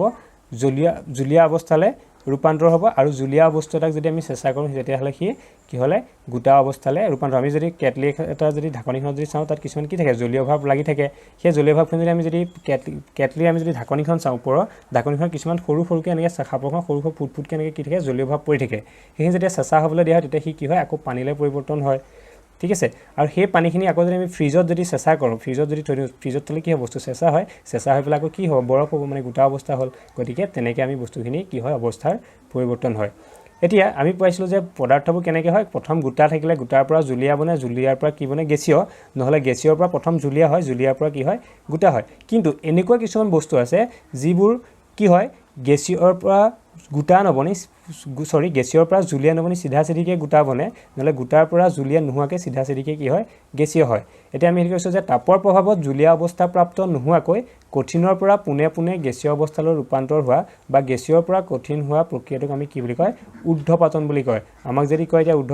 ঊৰ্ধ্বপাতন কি যদি চাওঁ যে আমি পাইছোঁ গোটাৰ পৰা প্ৰথম জুলীয়া হয় তাৰ পৰা গেছীয় হয় কিন্তু কেতিয়াবা কি হয় গোটা অৱস্থা জুলীয়া অৱস্থা প্ৰাপ্ত নোহোৱাকৈ চিধা চিধিকৈ গেছীয় হয় গোটাৰ পৰা জুলীয়া হয় তেতিয়া আমি তাক ক'ম ঊৰ্ধ্বপাতন আৰু গেছীয়ৰ পৰাও কেতিয়াবা যদি জুলীয়া নোহোৱাকৈ গেছীয়ৰ পৰা যদি চিধাকৈ গোটা বনি যায় তেতিয়া আমি তাকো কি বুলি ক'ম ঊৰ্ধ্বপাতন বুলিয়ে ক'ম এতিয়া ঊৰ্ধ্বপাতন গম পালোঁ যে আমি সাধাৰণতে কি হয় যেতিয়া গোটা বস্তু এটা জুলীয়া নোহোৱাকৈ গেছীয় হ'লে বা গেছীয় বস্তু এটা জুলীয়া নোহোৱাকৈ যদি কঠিন বা গোটা হয় তেতিয়া আমি তাকে সেই প্ৰক্ৰিয়াটোকে কি বুলি কওঁ ঊৰ্ধ্বপাতন বুলি কওঁ তাৰপিছত আহিলে এতিয়া মই ইয়াত লিখি দিছোঁ বস্তুখিনি যে আমি এই ছবিটো চালে ভালকৈ বুজি পাম যে গোটা বস্তু ঊৰ্ধ্বপাতন বনি গেছীয় হ'ব পাৰে বা গেছীয় বস্তু ঊৰ্ধ্বপাতনৰ জৰিয়তে চিধা চিধিকৈ কি হ'ব পাৰে গোটা হ'ব পাৰে তাৰপৰা গোটা বস্তু গলি পেলাই জুলীয়া হ'ব পাৰে আৰু জুলীয়া বস্তু স্ফটিকীকৰণ বুলি কয় জুলীয়া বস্তুক যদি গোটা হয় তেতিয়া আমি সেই প্ৰক্ৰিয়াটো কি বুলি কওঁ স্ফটিকীকৰণ প্ৰক্ৰিয়া জুলীয়া বস্তু গোটা হ'ব পাৰে গেছ আমাৰ কি হয় ঘনীভৱন ঘটি পেলাই জুলীয়া হয় আৰু জুলীয়া বস্তু বাষ্পীভৱন ঘটি পেলাই গেছীয় হয় আমি বাষ্পীভৱন কি পঢ়িম এতিয়া তাৰ আগতে পঢ়ি লওঁ চাপৰ তাৰতম্যৰ প্ৰভাৱ কেনেকৈ হয় আমি পঢ়িলোঁ উষ্ণতাৰ তাৰতম্য পঢ়িলোঁ এতিয়া পঢ়িম চাপৰ তাৰতম্য চাপৰ পৰিৱৰ্তন কৰি পদাৰ্থৰ অৱস্থাৰ পৰিৱৰ্তন কৰিব পাৰি কি কৈছে চাপৰ পৰিৱৰ্তন ঘটায়ো আমি বস্তু এটাৰ বা পদাৰ্থ এটাৰ অৱস্থাৰ পৰিৱৰ্তন কৰিব পাৰোঁ চাপ প্ৰয়োগ কৰি আৰু উষ্ণতা কমাই গেছীয় পদাৰ্থ কি কৰিব পাৰি জুলীয়া কৰিব পাৰি যে চাপ প্ৰয়োগ কৰিলে কি হৈছে উষ্ণতা কমি যাব আৰু উষ্ণতা কমি যোৱাৰ ফলত গেছীয় পদাৰ্থ কি হ'ব পাৰে জুলীয়া অৱস্থা হ'ব পাৰে তাৰ এটা উদাহৰণ হৈছে গোটা কাৰ্বন ডাই অক্সাইডৰ চাপ কমাই এক বায়ুমণ্ডলীয় চাপলৈ আনিলে ই জুলীয়া অৱস্থা প্ৰাপ্ত নোহোৱাকৈ পোনে পোনে গেছীয় অৱস্থা প্ৰাপ্ত হয় কাৰণে গোটা কাৰ্বন ডাই অক্সাইডক কি বুলি কোৱা হয় শুকান বৰফ বুলি কোৱা হয় এতিয়া এটা উদাহৰণ দিছে যে গোটা কাৰ্বন ডাই অক্সাইড আমাক সুধিব পাৰে যে শুকান বৰফ বুলি কাক কোৱা হয় আমি ক'ব লাগিব শুকান বৰফ বুলি কাৰ্বন ডাই অক্সাইডক কোৱা হয় এইটো প্ৰশ্ন আহে যে শুকান বৰফ বুলি কাক কয় কাৰ্বন ডাই অক্সাইডক ইয়াত কি হয় যে কাৰ্বন ডাই অক্সাইডক যেতিয়া চাপ কমাই দিয়া হয় তেতিয়া সি গেছীয় হয় কাৰ্বন ডাই অক্সাইডটো কি হৈছে গোটা কাৰ্বন ডাই অক্সাইড লোৱা হৈছে প্ৰথমটো গেছীয়টো নহয় গোটা কাৰ্বন ডাই অক্সাইড যদি লোৱা হয় গোটা কাৰ্বন ডাই অক্সাইডক যেতিয়া কি কৰে চাপ কমাই দিয়া হয় তেতিয়া সি প্ৰথম জুলীয়া অৱস্থা প্ৰাপ্ত হ'ব লাগিছিলে আমি জানো যে গোটাৰ পৰা প্ৰথম জুলীয়া হয় কিন্তু গোটা কাৰ্বন ডাই অক্সাইডে জুলীয়া অৱস্থা প্ৰাপ্ত নোহোৱাকৈ চিধা চিধি কি হয় গেছীয় অৱস্থা প্ৰাপ্ত লাভ কৰে কাৰণে তাক কি বুলি কোৱা হয় শুকান বৰফ বুলি কোৱা হয় আৰু শুকান বৰফ বুলি কাক কোৱা হয় বুলি সুধিলে আমি ক'ব লাগিব যে কাৰ্বন ডাই অক্সাইডক শুকান বৰফ বুলি কোৱা হয় এতিয়া আমি যে কৈছিলোঁ ইয়াত বাষ্পীভৱন এতিয়া পঢ়িম বাষ্পীভৱন কি বাষ্পীভৱন মানে কি যে উতলাংকৰ তলৰ যিকোনো উষ্ণতাত কোনো জুলীয়া পদাৰ্থ ভাপলৈ পৰিৱৰ্তিত হোৱাকে বাষ্পীভৱন বোলে কি আছে যে উতলাংকৰ তলৰ যিকোনো উষ্ণতাত কোনো জুলীয়া পদাৰ্থ ভাপলৈ পৰিৱৰ্তিত হোৱাকে বাষ্পীভৱন বোলে ধৰা আমি কিবা বস্তু এটা ধৰা আমি জুই দি পেলাই তাক গৰমাই আছোঁ এইফালে কেৰাহীখনত বা কিবা কেটলি এটাত কিবা বস্তু পানী উতলাই থকা হৈছে এই পানীখিনিয়ে যেতিয়া সম্পূৰ্ণ উতলিবলৈ আৰম্ভ কৰা পূৰ্বে ইয়াৰ পৰা কি আমি দেখিছোঁ কেতিয়াবা এনেকৈ ধোঁৱা বুলিবলৈ আৰম্ভ কৰে সৰু সৰুকৈ জলীয় বাষ্প হৈ সি ওপৰলৈ উৰিবলৈ আৰম্ভ কৰে এই যে পানীৰ পৰা যে জলীয় ভাপলৈ যে ৰূপান্তৰ হ'ল তাপ পোৱাৰ ফলতহে হৈছে কি উষ্ণতাৰ ফলত কি হৈছে জলীয় বস্তু বা জুলীয়া পদাৰ্থবোৰ গেছীয় অৱস্থাপ্ৰাপ্ত হৈছে জলীয় বাষ্প গেছীয় অৱস্থাপ্ৰাপ্ত হৈছে গতিকে তাকে আমি কি বুলি কওঁ বাষ্পীভৱন বুলি কওঁ আমি ক'ব লাগিব যে কোনো উষ্ণতাত যেতিয়া জুলীয়া পদাৰ্থ ভাপলৈ পৰিৱৰ্তিত হয় তেতিয়া আমি তাক কি বুলি কওঁ সেই জুলীয়াৰ পৰা ভাপলৈ পৰিৱৰ্তন হোৱাকে বাষ্পীভৱন বুলি কওঁ এতিয়া এই বাষ্পীভৱন কিছুমান কাৰকৰ ওপৰত নিৰ্ভৰ কৰে কি ক'লো বাষ্পীভৱন কিছুমান কাৰকৰ ওপৰত নিৰ্ভৰ কৰে কি আছে প্ৰথমটো আছে তৰলৰ পৃষ্ঠকালি তাৰপিছত আছে উষ্ণতা তাৰপিছত আছে বায়ুৰ আৰ্দ্ৰতা তাৰপিছত আছে বতাহৰ বেগ এই চাৰিটা কাৰকৰ ওপৰত প্ৰধানকৈ নিৰ্ভৰ কৰে কেনেকৈ নিৰ্ভৰ কৰে আমি এবাৰ চাওঁ প্ৰথমটো ধৰি লওঁ তৰলৰ পৃষ্ঠকালি বৃদ্ধি হ'লে বাষ্পীভৱনৰ বেগ বাঢ়ে তৰলৰ পৃষ্ঠকালি বাঢ়িলে তাৰ কি হয় বাষ্পীভৱন বাঢ়ে আমি এইটো কেনেকৈ গম পাওঁ ধৰি ল'লোঁ আমি এটা উদাহৰণ লৈছোঁ এইটো এনেকুৱা এটা ঠাইৰ পৰা এইখিনি পানী বাষ্পীভূত হৈছে এনেকুৱা সৰু ঠেক ঠাই এটাৰ পৰা পানী বাষ্পীভূত হৈছে আৰু এনেকুৱা বহল ঠাইটুকুৰ পৰা বাষ্পীভূত হৈছে আমি কি দেখিম ইয়াৰ পৰা যেতিয়া বাষ্পীভৱন হ'ব তেতিয়া তাত থকা পানীৰ পৰিমাণটো সৰু মানে ইয়াৰ পৃষ্ঠখন তেনেই সৰু মানে ইয়াৰ এইখিনি পৰা হ'ল এনেকৈ হ'ল ইয়াৰ মাজত ঠাইটো কি হৈছে যিমানখিনি হ'ব তাৰ পৰা সিমান পৰিমাণে বাষ্পীভূত হ'ব পাৰিব পৃষ্ঠখন যিমান ডাঙৰ ইয়াৰ পৃষ্ঠখন ইমান ডাঙৰ ইয়াৰ বাহিৰৰ পৰা এনেকৈ বাষ্পীভৱন হ'ব নি নহয় এইখিনি জেগাৰ মাজৰ পৰাহে হ'ব গতিকে এইখিনিৰ মাজৰ পৰা যিমান বাষ্পীভৱন হ'ব ন এইখিনিৰ মাজৰ পৰা বাষ্পীভৱনৰ মাত্ৰাটো কমিব আৰু এইখিনি তাতকৈও ডাঙৰ গতিকে এইখিনিৰ পৰা বাষ্পীভৱনৰ মাত্ৰা আটাইতকৈ বাঢ়িব গতিকে আমি কি দিছোঁ যে এই ওপৰৰ যিখন পৃষ্ঠ এই পৃষ্ঠখন যিমান ডাঙৰ হয় সিমানে বাষ্পীভৱন বাঢ়ে আৰু পৃষ্ঠখন যিমান সৰু হয় তাৰ সিমানে বাষ্পীভৱনৰ মাত্ৰাটো কমে সেইকাৰণে আমি তৰলৰ কি পৃষ্ঠকালিৰ ওপৰত ভিত্তি কৰি কি হয় বাষ্পীভৱনৰ বেগ বহা কমা হয় গতিকে যদি পৃষ্ঠকালি বাঢ়ে তেতিয়া বাষ্পীভৱন বাঢ়ে আৰু যদি পৃষ্ঠকালি কমে তেতিয়া বাষ্পীভৱন কমে তাৰপিছত আহিলে উষ্ণতা বৃদ্ধি কৰিলে বেছি সংখ্যক কণিকাই ভাপ হ'বলৈ প্ৰয়োজনীয় গতিশক্তি লাভ কৰে আৰু তাৰ ফলত কি হয় বাষ্পীভৱন ঘটে এতিয়া আমি উষ্ণতাৰ কথা আহিলে আমি যদি চাওঁ এইটো যেনিবা এটা বস্তু এইখিনি আছিলে যেনিবা আৰু এইখিনি আছিলে দুইখিনি একেখিনিয়ে ইয়াত যেনিবা মই বেছিকৈ উষ্ণতা দিলোঁ ইয়াত বেছিকৈ যেতিয়া উষ্ণতা দিম ইহঁতৰ মাজত কি হ'ব মাজত ঠাইটো ব্যৱধানটো বাঢ়িব বঢ়াৰ ফলত এইবোৰে সহজে কি কৰিব জুলীয়াৰ পৰা গেছীয় হ'ব পাৰিব ইয়াৰ পৰা বেছিকৈ জুলীয়া হ'ব পাৰিব জুলীয় ভাৱ হ'ব পাৰিব কিন্তু ইয়াত উষ্ণতাটো মই কম দিছোঁ তেতিয়া সি কি হ'ব ইয়াৰ আকৰ্ষণ বলটো বেছিকৈ কমি নাযাব মানে ব্যৱধানটো বেছি নকমিব ফলত বেছি পৰিমাণে সি কি হ'ব নোৱাৰে জলীয় ভাৱলৈ ৰূপান্তৰ হ'ব নোৱাৰে গতিকে আমি যেতিয়া উষ্ণতা বেছি দিম তেতিয়া বাষ্পীভৱন বাঢ়িব আৰু যেতিয়া উষ্ণতা কম হ'ব তেতিয়া কি হ'ব বাষ্পীভৱন কমিব সেইকাৰণে উষ্ণতাৰ ওপৰতো সি নিৰ্ভৰ কৰে নেক্সট আছে বায়ুৰ আৰ্দ্ৰতা বায়ুৰ আৰ্দ্ৰতা মানে কি বুজো আৰ্দ্ৰতা মানে আছে বায়ুত থকা জলীয় বাষ্পৰ পৰিমাণ আৰ্দ্ৰতা মানে বায়ুত থকা জলীয় বাষ্পৰ পৰিমাণক আমি আৰ্দ্ৰতা বুলি কওঁ এতিয়া বায়ুৰ আৰ্দ্ৰতা যেতিয়া বাঢ়ে তেতিয়া বাষ্পীভৱন বায়ুৰ আৰ্দ্ৰতা কি হয় কমিলে বাষ্পীভৱন বাঢ়ে বুলি কৈছে বায়ুৰ আৰ্দ্ৰতা কমিলেনো বাষ্পীভৱন কিয় বাঢ়ে মই ধৰিলোঁ এইটো এটা ছবি এতিয়া ইয়াত যেনিবা আমি কি হৈছে আৰ্দ্ৰতা মানে কি বায়ুত থকা জলীয় বাষ্প মই ধৰিলোঁ এইখিনি জলীয় বাষ্পৰ পৰিমাণ কি হৈছে কমকৈ আছে ইমানখিনি আছে আৰু এইখিনি ধৰিলোঁ জলীয় বাষ্প বহুতখিনি আছে এনেকৈ জলীয় বাষ্প কি হৈছে বহুতখিনি আছে এতিয়া কি হ'ব ইয়াত যে এই জলীয় বাষ্পৰ পৰিমাণ কম আছে মানে আৰ্দ্ৰতা কম আছে আৰু ইয়াত যেতিয়া জলীয় বাষ্পৰ পৰিমাণ বেছি আছে মানে আৰ্দ্ৰতা বেছি আছে গতিকে এইখিনি যেতিয়া জলীয় বাষ্প কম থাকিব তেতিয়া ইয়াৰ পৰা বাষ্পীভৱনৰ মাত্ৰাটো বেছি হ'ব আমি কি হয় বেছি গাড়ী থকা ৰাস্তাত আমি বেছি খৰকৈ যাব পাৰোঁ জানো বেছি স্পীডত যাব পাৰোঁ নি বেছি গাড়ী যাব নোৱাৰে বেছি স্পীডত যাব নোৱাৰে কিন্তু মুকলি হৈ থকা ৰাস্তাত আমি সহজে যাব পাৰোঁ গতিকে এইখিনিত কি হৈছে কমকৈ আছে গতিকে ইয়াত বেছিকৈ যাব পাৰিব আৰু এইখিনিত খুব বেছি জলীয় বাষ্প আছে মানে ইয়াত ঠাই খুব কম আছে সেইকাৰণে কমকৈ যাব পাৰিব মানে কি বুজিছোঁ যে আৰ্দ্ৰতা যেতিয়া কম হয় তেতিয়া বাষ্পীভৱন বাঢ়িছে আৰু এই আৰ্দ্ৰতা যেতিয়া বাঢ়িছে তেতিয়া বাষ্পীভৱনৰ মাত্ৰাটো কি হ'ব কমিব গতিকে সেইটো আৰ্দ্ৰতা তেনেকৈ নিৰ্ভৰ কৰে তাৰপিছত বতাহৰ বেগ বাঢ়িলে বাষ্পীভৱন বাঢ়ে এইটো কিয় হয় বতাহৰ বেগ বাঢ়িলে নহয় বাষ্পীভৱন কিয় বাঢ়ে যে এইখিনিতে আমি ধৰিছোঁ এইখিনিতো একেটা ছবিকে লৈছোঁ এইখিনি মই ধৰিলোঁ ফেন এখন চলি আছে বা বতাহ মাৰি আছে বুলি লৈছোঁ ইয়াত যেতিয়া বতাহ মাৰি থাকিব তেতিয়া ইয়াৰ ওচৰত যিখিনি জলীয় বাষ্প থাকিব সেইখিনি ইয়াৰ পৰা আঁতৰি যাব বতাহে সেইখিনি জলীয় বাষ্পখিনি বা যিখিনি আৰ্দ্ৰতা বুলি কৈছিলোঁ আমি আৰ্দ্ৰতাটো কমি যাব ইয়াৰ ওপৰত থকা জলীয় বাষ্পখিনি মান কমি যাব কমি গ'লে ইয়াৰ পৰা বেছিকৈ আৰু জলীয় বাষ্প যাব পাৰিব কিন্তু এইখিনিলে যেহেতু হাৱাটো পোৱা বা বতাহটো পোৱা নাই কাৰণে ইয়াৰ জলীয় বাষ্পখিনি বিশেষ পৰিমাণে ইয়াৰ পৰা আঁতৰলৈ নাযায় এইখিনি তেনেকৈ ঠাঁ খাই থাকিব ঠিক কি হ'ব ইয়াৰ পৰা বাষ্পীভৱনৰ মাত্ৰাটো কমিব ইয়াত যেতিয়া বেছি হৈ থাকিব ঠাঁ খাই থাকিলে ইয়াৰ পৰা কি হ'ব কমহে হ'ব গতিকে বতাহ যেতিয়া বাঢ়িছে তাৰ পৰা জলীয় বাষ্প ইয়াৰ পৰা ওপৰৰ যিখিনি জলীয় বাষ্প আছে আৰ্দ্ৰতা আছে সেইখিনি কমি যাব ফলত বাষ্পীভৱন বাঢ়িব আৰু বতাহ যেতিয়া কমি যাব তেতিয়া বাষ্পীভৱনৰ মাত্ৰাটো কি হ'ব কমি যাব বতাহ কমিলে বাষ্পীভৱনো কমি যাব গতিকে এই চিত্ৰ দুটা ভালকৈ চালে তোমালোকে বুজি পাবা তাৰপিছত আমি এতিয়া এটা কথা জানো বাষ্পীভৱনে কি কৰে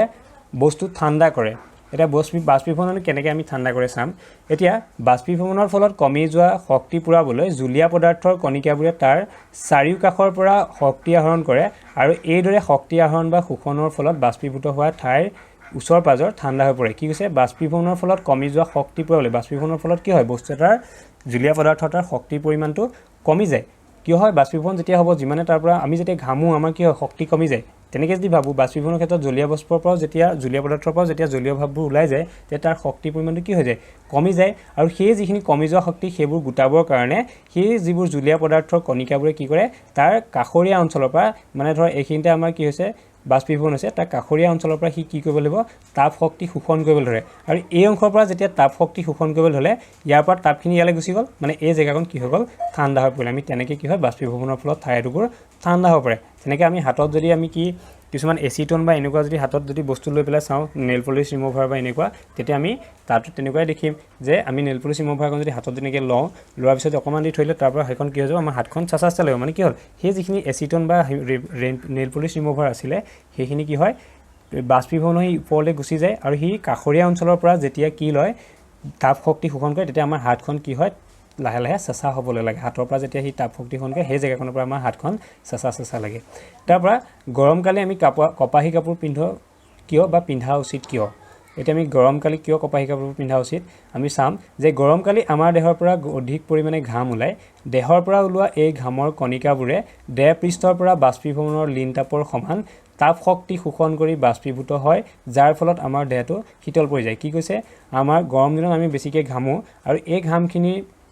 কণিকাবোৰ আমাৰ দেহৰ পৰা কি হয় বাষ্পীভৱনৰ সমান বা বাষ্পীভৱনৰ লিনতাপৰ সমান তাপ শক্তি শোষণ কৰি এই কণিকাবোৰ আমাৰ ঘামৰ যিসমূহ কণিকা সেইসমূহ আমাৰ দেহৰ পৰা কি পায় তাপ শক্তি শোষণ কৰি পেলাই সি লাহে লাহে কি হ'বলৈ ধৰে বাষ্পীভূত হ'বলৈ ধৰে আৰু সেই ঘামখিনি যেতিয়া আমি কি কৰোঁ যদি আমাৰ গাৰ পৰা ওলোৱা ঘামখিনি যদি আমি আঁতৰাব চাওঁ তেতিয়া বা বাষ্পীভূত কৰিবলৈ চাওঁ তেতিয়া আমাৰ গাটো বেছি ঠাণ্ডা হয় কিয় আমাৰ গাত যিখিনি ঘাম আহিলে ঘামখিনিয়ে কি কৰিলে আমাৰ দেহৰ পৰা শক্তি মানে যিখিনি তাপ শক্তি সেই তাপ শক্তি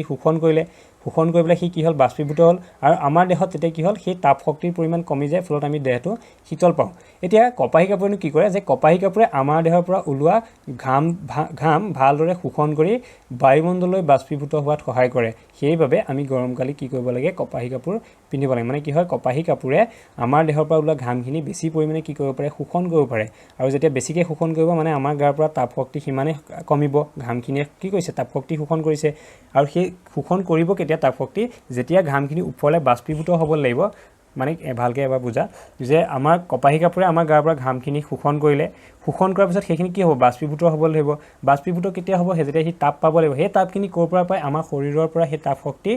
গ্ৰহণ কৰে আৰু সেই তাপ শক্তি আমাৰ পৰা যেতিয়া লৈ লয় তাপ লোৱাৰ লগে লগে আমাৰ গাটো কি হ'বলৈ ধৰে শীতল হ'বলৈ ধৰে ঠাণ্ডা লাগিবলৈ ধৰে সেইকাৰণে আমি গৰমকালি কি পিন্ধা উচিত কপাহী কাপোৰ পিন্ধা উচিত